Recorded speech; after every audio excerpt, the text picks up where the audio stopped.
Hi friends, welcome to K creation. ಇವತ್ತು ಏನು video ನೋಡ್ತಾ ಇದ್ದೀವಿ ಅಂದರೆ ಆರಿ ವರ್ಕ್ ಡಿಸೈನ್ ಆಗಿರೋ ಬ್ಲೌಸ್ಗೆ ಸ್ಲೀವ್ಗೆ ಹ್ಯಾಂಗಿಂಗ್ ಹಾಕೊಂಡು ನೋಡೋಣ. ಅದಕ್ಕೆ ಬೇಕಾಗಿರೋದು ಈ ಥರ ಡ್ರಾಪ್ ಆಗೋವಂಥ ಬೀಡು, ಕರ್ದಾನ ಬೀಡ್, ನೀಡಲು. ಕರ್ದಾನ ಬೀಡು ಹೋಗುವಾಗೆ 0 ಸೈಜ್ ಇರುವ ನೀಡಲ್ ತೊಗೊಂಡಿದ್ದೀನಿ.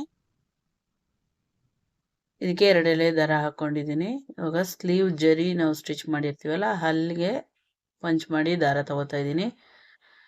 ನೀಡಲಲ್ಲಿ 3 ಕ್ರಿಸ್ಟಲ್ ತಗೋತಾ ಇದ್ದೀನಿ. ಕರ್ದಾನ ಬೀಡು. ಅದು ಹ್ಯಾಂಗಿಂಗ್ಸ್ ಎಷ್ಟು ಉದ್ದ ಬೇಕೋ ಅಷ್ಟು ಉದ್ದ ನೀವು ಹಾಕೋಬೋದು. ನಮ್ಮ ಕಸ್ಟಮರು ಇದಕ್ಕೆ 3 ಹಾಕಿದ್ರೆ ಸಾಕು, ನನಗೆ ತುಂಬ ಉದ್ದ ಬೇಡ ಅಂತ ಹೇಳಿದ್ದಾರೆ.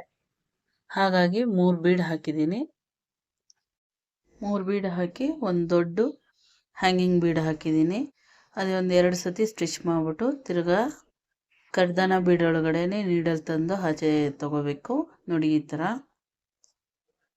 ಇವಾಗ ನಿಮಗೆ ಎಷ್ಟು ಗ್ಯಾಪ್ ಬೇಕೋ ಅಷ್ಟು ಗ್ಯಾಪ್ವರೆಗೂ ಈ ಥರ ರನ್ನಿಂಗ್ ಸ್ಟಿಚ್ ಥರ ಹಾಕೋಬೋದು. ಇಲ್ಲಾಂದರೆ ನೀವು ಸಿಂಗಲ್ ಬೀಡ್ಗೆ ಕಟ್ ಮಾಡಿ ಮಾಡಿದಾಗ ನಾಟ್ ಹಾಕ್ಬಿಟ್ಟು ಚೆನ್ನಾಗಿರಲ್ಲ.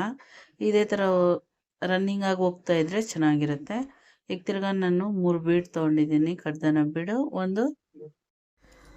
ಒಂದು ಹ್ಯಾಂಗಿಂಗ್ ಬೀಡ್ ತೊಗೊಂಡು ಅದೇ ಥರ ಲಾಕ್ ಮಾಡ್ಕೋತಾ ಇದ್ದೀನಿ. ನೋಡಿ,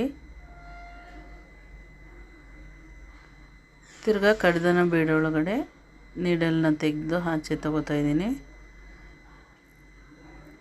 ತಿರ್ಗಾ ಅಲ್ಲೇ ಲಾಕ್ ಮಾಡಿ ಮುಂದಕ್ಕೆ ರನ್ನಿಂಗ್ ಸ್ಟಿಚ್ ಹಾಕೊಂಬರ್ತಾ ಇದ್ದೀನಿ. ನೋಡಿ, ಇವಾಗ ಎಲ್ಲ ಹಾಕ್ಬಿಟ್ಟು ನೋಡೋಣ. ರೆಡಿಯಾಗಿದೆ ಇವಾಗ ಬ್ಲೌಸು. ತುಂಬಾ ಚೆನ್ನಾಗಿ ಕಾಣ್ತಾ ಇದೆ. ಆರಿ ವರ್ಕ್ ಮಾಡಿರೋ ವರ್ಕ್ಗೂ ಮತ್ತು ಈ ಹ್ಯಾಂಗಿಂಗೂ ತುಂಬ ಚೆನ್ನಾಗಿದೆ. ಇದೇ ಥರ ನೀವು ನಿಮ್ಮ ಬ್ಲೌಸ್ಗಳಿಗೆ ಮಾಡ್ಕೊಳ್ಳಿ. ನಾನು ಮಾಡಿರೋ ವಿಡಿಯೋ ಇಷ್ಟ ಆಗಿದ್ದರೆ ಲೈಕ್ ಮಾಡಿ, ಶೇರ್ ಮಾಡಿ, ಸಬ್ಸ್ಕ್ರೈಬ್ ಮಾಡಿ. Thank you for watching.